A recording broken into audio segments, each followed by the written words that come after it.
Sali, que la paix soit sur lui.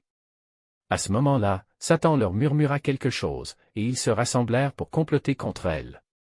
Ces 9 hommes étaient parmi les plus méchants du peuple, des hommes tyranniques et puissants, menés par un homme appelé Kedar ibn Salif, le plus misérable du peuple. Ces 9 hommes se réunirent dans un lieu secret et conclurent un pacte, couper les jarrets à la chamelle, renier Sali et poursuivre leur transgression, ignorant l'avertissement de Dieu.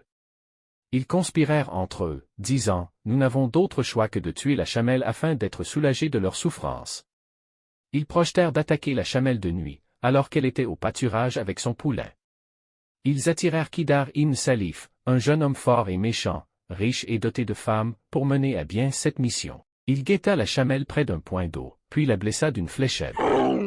Il l'attaqua ensuite avec sa hache, la tuant.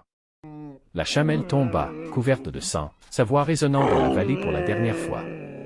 Après l'avoir tué, ils voulurent également tuer son petit afin qu'aucune trace du miracle ne subsiste. Cependant le petit s'enfuit en courant. Puis il monta sur une montagne et se tint sur le même rocher d'où sa mère était sortie. Là, il poussa 3 cris puissants avant de disparaître à jamais. Certains commentateurs affirment que ces 3 rugissements étaient un avertissement du tourment imminent. À son retour, Sali trouva les gens en train de rire et la chamelle tuée. Ils l'accueillirent avec moquerie et sarcasme.